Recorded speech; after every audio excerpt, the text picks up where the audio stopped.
just look around. You got the mountains, you got the most beautiful city in the whole entire country. The university is absolutely, looks like it's out of a storybook. It's just beautiful. People are incredibly genuine and extremely nice. It's just a place that obviously I'd want my kids to go to school. And it sells itself. You don't have to sell anything about this place. You just got to get them here. You know, the old field of dreams. Yep. Build it and they will come. It's already built.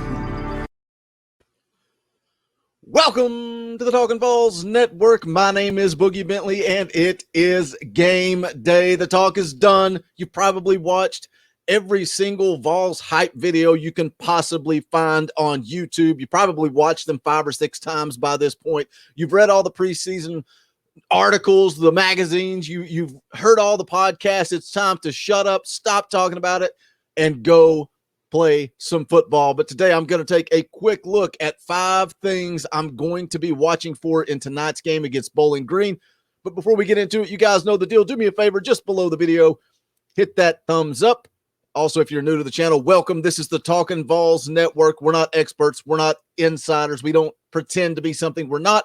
We are fans just like you. So if you're new here, welcome. Go ahead and subscribe. Click that bell for notifications. You won't miss out when we go live or when we drop new content. We are going to do a tailgate show tonight, about an hour before kickoff. We're going to go live, so tune in for that. It's going to be a fan call-in show. So if you are a member of this channel, it's not too late to do that. Hit the join button just below the video for as little as 99 cents a month. What we're going to do is we're going to post out the StreamYard link onto the community tab on YouTube. So you guys be ready, dialed in. It's going to be your show tonight for about 45, 50 minutes, something like that. You guys can come on. We'll talk. We'll hang out.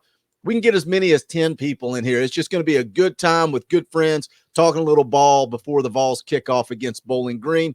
And then obviously we'll come back for Talkin VAWLS live immediately following the game. I don't care if it's midnight. I don't care if it's 2 a.m. We'll be live. We're fired up, ready to go. So make sure you subscribe and join us tonight. But let's get into it. Let's talk about 5 things that I'm going to be looking for tonight. And look, I get it. It's Bowling Green. They are bad. They are really bad. They could possibly be the worst football team in Division I. But feel free to hit the comments. Let me know what you guys are going to be looking for tonight. But for me, it starts with the defense. So number 5 on the list of 5 things is defense. Keep it simple, stupid. Let's get the play signaled in. Let's get lined up. Let's play clean football. But I want to see what this Tim Banks defense actually looks like. I want to see guys. You know, they talk about it being a little bit more simple than what this defense was trying to run last year with Jeremy Pruitt's most complicated defense on the history in the history of football. They say that Tim Banks' defense is a little bit more simple. So I want to see guys flying around. I want to see guys playing loose and fast. But more importantly, I want to see this defense force some turnovers. Bowling Green's quarterback is not very good. I think he threw in 5 games. I think he had a touchdown and 6 or 7 interceptions. I don't remember the numbers, right offhand. If you haven't seen the Bowling Green scouting report, I dropped that a couple of days ago. Go check it out. Get a little more in depth as far as Bowling Green is concerned. Number 4 on my list, offensive line. That's something when VAWLS JP was on this channel, he talked about the line of scrimmage and the SEC being a line of scrimmage league. Talked about on the live stream, ETSU, Appalachian State. When Tennessee played those teams in the past, it should have been a huge red flag getting pushed around by a team like ETSU. I want to see this offensive line whip Bowling Green up front. Don't give up any sacks. Give Milton time to throw the football. But more importantly, change the line of scrimmage. Come off the ball. I want to see that defensive line pushed off the ball every single running play. No excuses. If the offensive line gets whipped up front by Bowling Green, I'm going to have a lot of concern moving forward this season. Number 3, again, let's keep things simple. Clean special teams play. Nealon Maxims, press the kicking game. Here is where the breaks are made. Special teams is something that, it's not the sexy topic. It's not the hot topic everybody wants to talk about, but it's an important part of college football. I want to see good snaps, good holds, clean football. Maybe somebody makes a play in the return game. We found out Valus Jones Jr. and Tyon Evans are going to be returning kicks. Both those guys dynamic. When Valus Jones Jr. entered the transfer, well, before the transfer portal, when he transferred to Tennessee from USC, that's the number one thing that stood out was his ability to make plays in the kickoff return game. Theo Jackson back there returning punts. One of you guys left a great comment. From Coach Eckler when he met with the media a couple of weeks ago. They asked what he was looking for in a kickoff return guy. And he talked about Days of Thunder and driving through the smoke, hammer down. Now, I can see that with Valus Jones Jr. and Tyon Evans. But one of you guys left a comment about the Eckler saying a punt returner needs to be a fart in a skillet.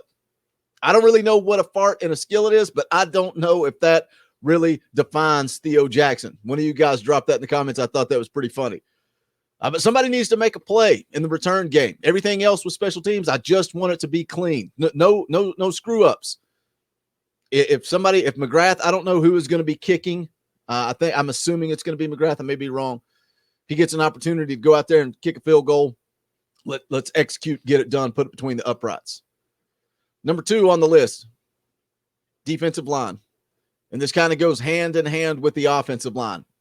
SEC being a line of scrimmage league, you got to win the line of scrimmage on both sides of the ball.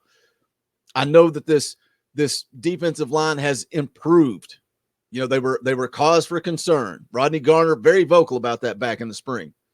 But we head into fall camp, all of a sudden things start to look a little bit better. Added some good pieces in Caleb Tremblay, DeJoun Terry through the transfer portal. Add a little depth there.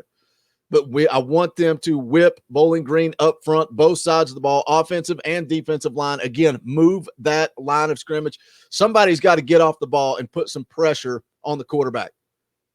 Not enough pressure at all last season. Different staff, different team, different coaches. Somebody's got to put some pressure on the quarterback. Is that going to be a guy like Byron Young?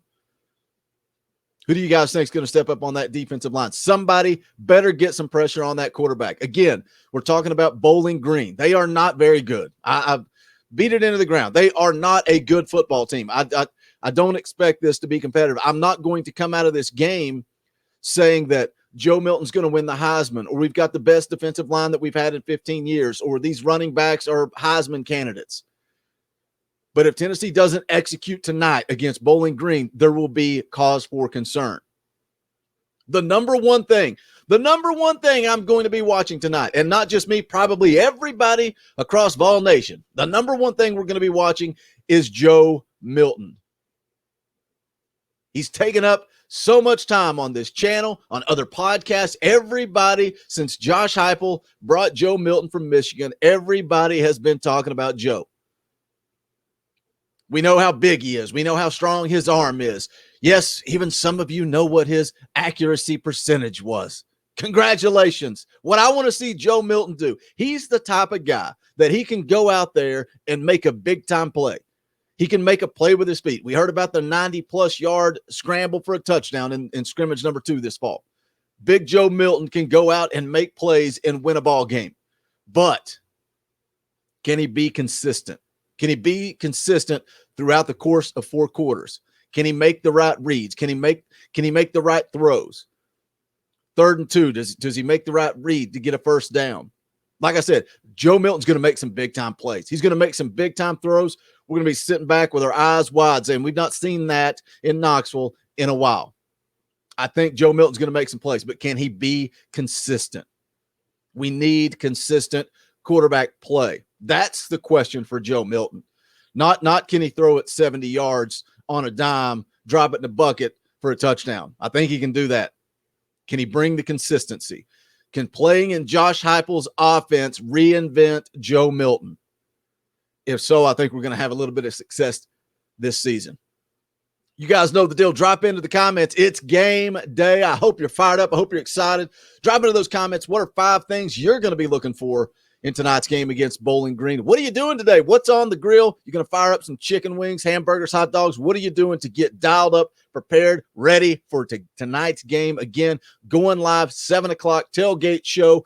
Crack open a cold beer and join us live on air for Talkin' Balls. Should be a good time hanging out with the members of the channel. And then again, reminder, live immediately following the game.